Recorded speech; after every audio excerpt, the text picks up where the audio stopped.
Praise lord. కీర్తనలు 107. యెహోవా దయాళుడు, ఆయన కృతజ్ఞతాస్తుతులు చెల్లించుడి, ఆయన కృప నిత్యముండును.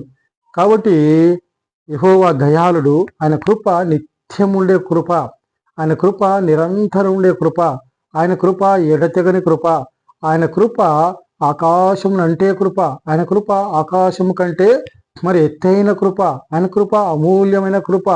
అంతేకాకుండా ఆయన సమస్త విధములైన కృపను చూపే దేవుడు. అంతేకాకుండా మరి దేవుడు మరి అధికమైన కృపను చూపే దేవుడు. పాపం ఎక్కడ విస్తరించను, కృప అక్కడ అపరిమితముగా ఉంది.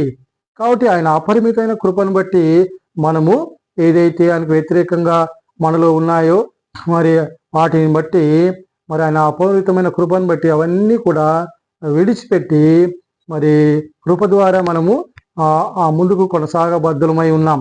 అపరిమితమైన కృప ఉంది కనుక ఆ కృపను ఆధారం చేసుకొని తిరిగి పాపం జోలికి పోకుండా మరి దేవునికి నమ్మకంగా జీవించి అనేకుల్ని సంపాదించబద్ధులమై ఉన్నాం. కాబట్టి దేవుడు ఇజ్రాయెల్ ప్రజల పట్ల, నీ పట్ల, నా పట్ల ఆయన నిత్య కృప కలిగిన వాడుగా ఉన్నాడు, నిరంతర కృప కలిగిన వాడుగా ఉన్నాడు. అంతేకాకుండా ఆయన మరి మన పట్ల తన కృపను వెల్లడి చేస్తూ ఉన్నాడు. కాబట్టి దేవుడు మరి నిరంతరము మన పట్ల కృప చూపేవాడుగా ఉన్నాడు, దయాళుడుగా ఉన్నాడు. ఆ రీతిగా ఇజ్రాయెల్ ప్రజల్ని దేవుడు మరి ఐగుప్తులో నుంచి వారిని విడిపిస్తూ వచ్చినాడు, ఐగుప్తులో నుంచి వారిని రప్పిస్తూ వచ్చినాడు, ఐగుప్తులో నుంచి వారిని నడిపిస్తూ వచ్చినాడు. యాత్రా జీవితంలో అగ్నిస్తంభంగా, మేఘస్తంభంగా వారితో ఉండి మరి వారికి ఆకాశం మన్నా ఇస్తూ వచ్చినాడు, ఆహారం ఇస్తూ వచ్చినాడు. అంతేకాకుండా మరి మాంసం ఇస్తూ వచ్చినాడు, సమృద్ధిగా నీళ్లు, ఆహారం ఇస్తూ వచ్చినాడు. అంతేకాకుండా ఆయన యాత్రా జీవితంలో వారితోటే ఉన్నాడు, అగ్నిస్తంభంగా, మేఘస్తంభంగా ఉన్నాడు. కాబట్టి యాత్రా జీవితంలో మనతో దేవుడు ఉన్నాడు. ఆయన విడువడు, ఎడబాయడు. ఆయన మన కుడి పక్కనే ఉన్నాడు. ఆయన హస్తము ఎప్పుడు మనతోటే ఉంటుంది. కాబట్టి మరి ఆయన ఇజ్రాయెల్ ప్రజల్ని విడిపించిన వాడుగా ఉన్నాడు.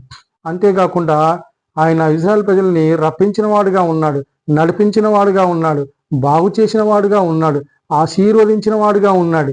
ఆ రీతిగా మన జీవితంలో కూడా దేవుడు మనల్ని అన్ని రకాల పరిస్థితుల నుంచి, ఇరుకుల్లో నుంచి, ఇబ్బందుల నుంచి, కష్టాల నుంచి, శ్రమల నుంచి మనల్ని విడిపించే దేవుడుగా ఉన్నాడు, ఉంటాడు, ఉండబోవాడు. అంతేకాకుండా ఈ లోకంలో అంధకారంలో, చీకట్లో మరి ఆ దేవునికి దూరంగా ఉన్న ప్రజల్ని ఆయన తన మందిరానికి, తన రాజ్యానికి రప్పించేవాడుగా ఉన్నాడు. యాత్రా జీవితంలో